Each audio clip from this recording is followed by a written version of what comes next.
नमस्कार प्यारे साथियों, इस क्लास में झारखंड जेटेट का सिलेबस का कवर करने वाले हैं 6 to 8 क्लास का और हिंदी विषय का।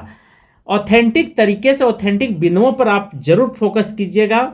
फर्स्ट में है बाल विकास एवं शिक्षा शास्त्र। इसके अंतर्गत आपको क्या चीज़ का अध्ययन करना है, तो विकास की अवधारणाएं एवं अधिगम में उसका संबंध का बारे में पढ़ करके जाना है। बाल विकास के सिद्धांत एवं अवस्थाएं, बाल केंद्रित शिक्षा, सृजनात्मक और व्यक्ति भिन्नताएं भी पढ़ना अनिवार्य है। सेकंड है अधिगम एवं शिक्षा शास्त्र, बच्चे कैसे सोचते हैं और सीखते हैं। सेकंड है शिक्षण अधिगम की मूल प्रक्रियाएं और अभिप्रेरणा और सीखना। भाषा की बात करें, हिंदी विषय से जो विद्यार्थी दे रहे हैं उनको पढ़ना है अपठित उदाहरण, ठीक है, और पदांश पढ़ना है। उसके बाद गद्यांश, व्याकरण के अंतर्गत संज्ञा, सर्वनाम, विशेषण, लिंग, वचन, कारक, काल, पर्यायवाची शब्द, मुहावरे, लोकोक्तियां, संधि, समास इत्यादि का अध्ययन करना है। सेकेंड याम है शिक्षा शास्त्रीय आयाम। यहाँ पे भाषा शिक्षण के सिद्धांत एवं विद्या का अध्ययन करना है, भाषा कौशल एवं समझ का अध्ययन करना है, संप्रेषण कौशल का विकास, भाषा शिक्षण में उत्पन्न कठिनाइयाँ, विसंगतियाँ का निराकरण, शिक्षण उत्पादन और उपचारात्मक शिक्षण के बारे में अध्ययन करना है। थर्ड है गणित विषय से आपको लेना देना नहीं है। सबसे महत्वपूर्ण था हिंदी। जो विद्यार्थी हिंदी से हैं उनको हिंदी के बारे में विशेष ध्यान देने की ज़रूरत है, और जो विज्ञान से ताल्लुक़ रखते हैं, जो विज्ञान से जिनकी ऑनर से है वो विज्ञान से ध्यान रखेंगे। सेकेंड पॉइंट क्या ध्यान रखना है कि झारखंड शिक्षक पात्रता परीक्षा नियमावली के अंतर्गत, ठीक है, जनजातीय क्षेत्रीय भाषा का चयन करना है। जैसे रांची में कुड़ुख, खड़िया और मुरारी भाषा जनजातीय भाषा के रूप में रखा गया है।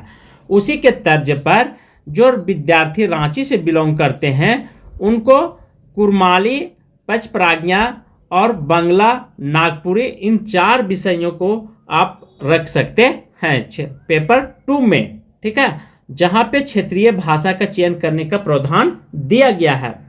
सेकंड है लोहरदग्गा के जो विद्यार्थी हैं उनको नागपुरी लेना है, और गुमला से हैं वो नागपुरी ले सकते हैं। सिमडेगा के भी सेम है, नागपुरी है।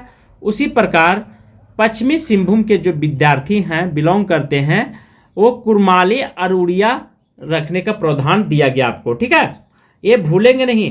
पूर्वी सिंहभूम से हैं कुरमाली, बंगला और उड़िया ले सकते हैं। सरायकेला के विद्यार्थियों के लिए पचपराज्ञा, उड़िया, बंगला और कुरमाली। देखिए क्षेत्रीय भाषा दिया गया है, इससे फायदा क्या होगा कि बाहर के जितने विद्यार्थी हैं अब वो नहीं आ सकते हैं, बाउंड्री लाइन खिंचा गया, लक्ष्मण रेखा। लातेहार के विद्यार्थी वो नागपुरी उनको दिया गया है लेने का, ठीक है। पलामू से है तो नागपुरी, गढ़वा जिला के विद्यार्थी नागपुरी ले सकते हैं, और दुमका से जो बिलोंग करते हैं उनको खोटा, जमताड़ा के विद्यार्थी उनको भी खोटा और बंगला लेने का यहाँ पे दिया गया है ऑप्शन। और जमताड़ा साहेबगंज के विद्यार्थी खोटा और बंगला, पाकुड़ के विद्यार्थी खोटा और बंगला, गोड्डा के हैं खोटा, हजारीबाग के नागपुरी, कुरमाली और खोटा दिया गया है। कोडरमा से जो विद्यार्थी बिलोंग करते हैं कुरमाली और खोटा, चतरा के विद्यार्थी हैं तो नागपुरी और खोटा ले सकते हैं। बोकारो का नागपुरी, कुरमाली, खोटा और बंगला। धनबाद के विद्यार्थी हैं तो नागपुरी, खोटा, कुरमाली और बंगला, ये 4 भाषा ले सकते हैं। गिरिडीह के जो विद्यार्थी हैं वे खोटा, कुरमाली ले सकते हैं, और देवघर से जो बिलोंग करते हैं वो खोटा। रामगढ़ से नागपुरी, कुरमाली और खोटा। खूंटी के विद्यार्थी हैं तो नागपुरी, पचपराज्ञा और खोटा, ये 3 सब्जेक्ट आपको दिया गया है, ठीक है। तो इन सभी नियमों को आप भली भांति जांच लीजिए, देख लीजिए, सुन लीजिए, एक बार नहीं 2 बार। इसी चैनल पे हिंदी साहित्य की क्लास, हिंदी व्याकरण की क्लास यहाँ पे दिया गया है, आप सभी लोग जा कर के पढ़ लेंगे। और झारखंड जीएस का क्लास, रीजनिंग, मैथ इत्यादि सब्जेक्टों की क्लास होती है। और एक और महत्वपूर्ण ऑथेंटिक बिंदु है कि सामान्य विद्यार्थियों के लिए 60% लाना अनिवार्य है इस परीक्षा में, ठीक है। और पिछड़ा वर्ग अनुसूचित जनजाति के लिए 55% रखा गया है। तो इन सभी बिंदुओं को आपको फोकस करते जाना है और मेहनत लगातार करना है। मेहनत कभी बेकार नहीं जाती है, यह बात आप ध्यान रखेंगे, ठीक है। उसके बाद क्या प्रावधान किया गया है कि अनुच्छेद 350A के तहत यहाँ की राष्ट्रीय नीति होना चाहिए, यहाँ के आप विद्यार्थी होना अनिवार्य है, यहाँ के मूलवासी। और एक और महत्वपूर्ण बिंदु है 1 to 5 और 6 to 8 के विद्यार्थी हैं, दोनों का नियम कानून सेम है। हिंदी, संस्कृत और उर्दू, अंग्रेजी में से कोई 2 विषय, ठीक है, लेना अनिवार्य है, ये ध्यान रखेंगे। उर्दू का चयन अनिवार्य होगा, अर्थात विशेष प्रशिक्षित, सेकेंड में दिया गया प्रशिक्षित सहायक आचार्य के लिए उपयुक्त में से एक विषय उर्दू का चयन अनिवार्य है। यदि आप हिंदी और संस्कृत लेना चाह रहे हैं पेपर 1 में, ठीक है, तो यहाँ पे आपको क्या ध्यान रखना है कि हिंदी और संस्कृत और उर्दू के जो विद्यार्थी हैं, ठीक है, खंड 1 में, तो हिंदी और संस्कृत और उर्दू के विद्यार्थियों को लिए हिंदी संस्कृत ले सकते हैं, अर्थात 2 विषय आपको रखना। उर्दू के हैं तो उर्दू और अंग्रेजी लेना अनिवार्य है। तो इसके तर्ज पर 30 क्वेश्चन और 30 नंबर के पूछे जाएंगे। उसी प्रकार भाषा 2 में क्या किया गया है कि दिनांक 10/3/2023 के अनुसार, ठीक है, संख्या दिया हुआ 2428 के तहत राजभाषा कार्मिक विभाग की तरफ से निकल करके आई है कि आपको हिंदी, संस्कृत, उर्दू, अंग्रेजी का छोड़ करके जो हमने 24 डिस्ट्रिक्ट के बारे में बताया हूँ, ठीक है, दिया हुआ है हर डिस्ट्रिक्ट में कौन सा क्षेत्रीय भाषा लेना है, उसी के तर्ज पर भाषा 2 में चयन करना है। एक कभी आप भूलिएगा नहीं इन बिंदुओं को, ठीक है, इसीलिए बार बार बता रहे हैं। और जो विद्यार्थी अपने सब्जेक्ट से हैं, ऑनर से हैं, वहाँ से आपको अपने विषय से 50 नंबर के क्वेश्चन पूछे जाएंगे। हमने आपको बताया था, ठीक है, ये पॉइंट आप नोट कर ले। उसके बाद वैकल्पिक विषय से 50 क्वेश्चन रहेंगे, ठीक है, और 50 नंबर के। प्रत्येक क्वेश्चन आपको 1 नंबर के पूछे जाएंगे। और सामान्य कंप्यूटर से भी 10 क्वेश्चन आएंगे, ठीक है।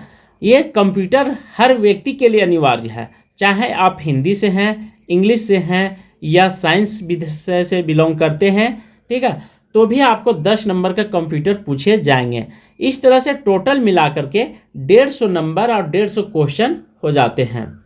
दूसरी बात और बहुत सारे पॉइंट हैं कि आपको मैट्रिक और इंटर में, ठीक है, जो 2011 से पहले मैट्रिक, इंटर और ग्रेजुएशन दिए हैं उनको 50% या 45% तक दिया गया है छूट।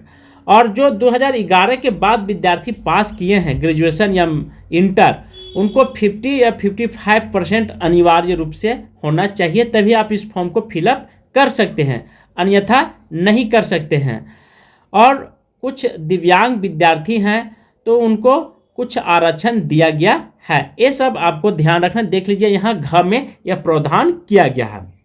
इसके साथ साथ आपको और क्या ख्याल रखना है कि बीएड और डीएलएड में 50% अनिवार्य होना चाहिए, तभी आप इस फॉर्म को फिलअप कर सकते हैं, अन्यथा नहीं।